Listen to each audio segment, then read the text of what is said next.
Let me show you how to season your brand new Blackstone griddle so there's no rust, there's no sticking, and you can just start making delicious food for your family. Here is what you will need to season your new Blackstone griddle.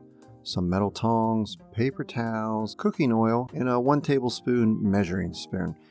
I personally have used avocado, canola, and the Blackstone Gridlle seasoning. They all worked out fine for me. In this video, I'm using avocado oil. I do not recommend bacon or animal fat for your first seasoning of a Blackstone.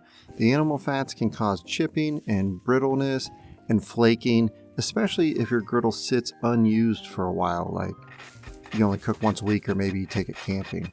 That's because the bacon and nitrates and salt don't bond well, okay? The only exception for this is if you're using your griddle every single day, then an animal fat is fine and it will not chip. So if you're not using it every day, maybe once a week, then again, I'd recommend one of the 3 oils I already mentioned. Step 1, cleaning the griddle. Your griddle just came out of the box. It's probably been sitting in a Lowe's or a Walmart. It's got dust and stuff on it. So before you start cooking, give it a good wash with warm soapy water and then rinse it thoroughly and dry completely. You don't have to use soap if you don't want to. Just water's fine, and that's what I did on mine here. Step 2, preheat the griddle. Turn all your burners on high and let the griddle heat up for 10 to 15 minutes. You'll notice the surface starts to darken a little bit. This is totally normal. This is exactly what we want. It was 50 degrees out when I seasoned mine, so it actually took it like 20 to 25 minutes to start to darken. But as long as you're not trying to season your griddle during February in Ohio, you probably won't have this problem. It should just take 10 to 15 minutes. Step 3, apply the first layer of oil. Once your griddle is hot, it's time to season. I usually recommend 2 tablespoons of oil for a 2-burner griddle and 3 tablespoons for a 4-burner griddle. However, on this 4-burner Blackstone 36-inch, I only used 2 tablespoons this time, and it worked fine. It's my first time using only that much oil on a 4-burner. So use a paper towel and some tongs that you got to spread the oil evenly over the entire surface, including the sides and the edges. The key here is thin, even layers, thinner than your uncle's hairline, okay? Too much oil will make the surface sticky and uneven. So maybe just start with 2 tablespoons like I did, see if it covers everything on your 4-burner, and then if you need to add a little more, add a little more. Step 4, let it smoke. Now, let the oil smoke off. This is called the smoke point. It's where the oil bonds to the metal, creating the protective non-stick layer. The process is called polymerization. I don't know if I pronounced that correctly. I went to a state school. Anywho, wait for the smoke to stop completely. You're looking at roughly 15 to 20 minutes, and you should not see any more smoking, and then you can move on to step 5.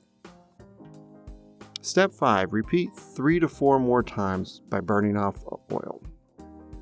After your first coat of oil has burned off, we'll go ahead and do it again. We will burn off a total of 4 to 5 coats of oil. If you want, you can only do 3 coats, or if you want to sit there all day and slam a 6-pack of beer, maybe you burn off 10. I don't care, I'm not judging you. My personal preference is 5 coats. That's what I did on this one. Also, you will notice me getting my little torch out a lot to try to get the corners. That's because sometimes the corners don't get as hot and it takes a long time for the oil to burn off in that area. This is completely optional, okay?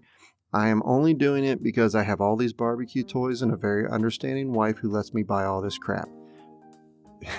It's not crap, I will say that. It's very important. This is how I light my charcoal for my big green egg. Anywho, I'm just saying, don't feel like you got to go buy a torch. I hate when people say, hey, to do this, go buy more stuff. You don't have to buy a torch. It's fine. Just let the griddle do the work. It's okay if the corners aren't perfect. But if you already have one, it doesn't hurt to get it out and hit those corners to help it along. Here, when it's all done, you can see that even though I did that, one of the corners still isn't quite perfectly black. That's fine. You know, it's still going to work. It's still seasoned up well. But again, that's just kind of why I was using the torch to do my best. And I still didn't do that great. C+ work, I'd say. Final touches and maintenance tips.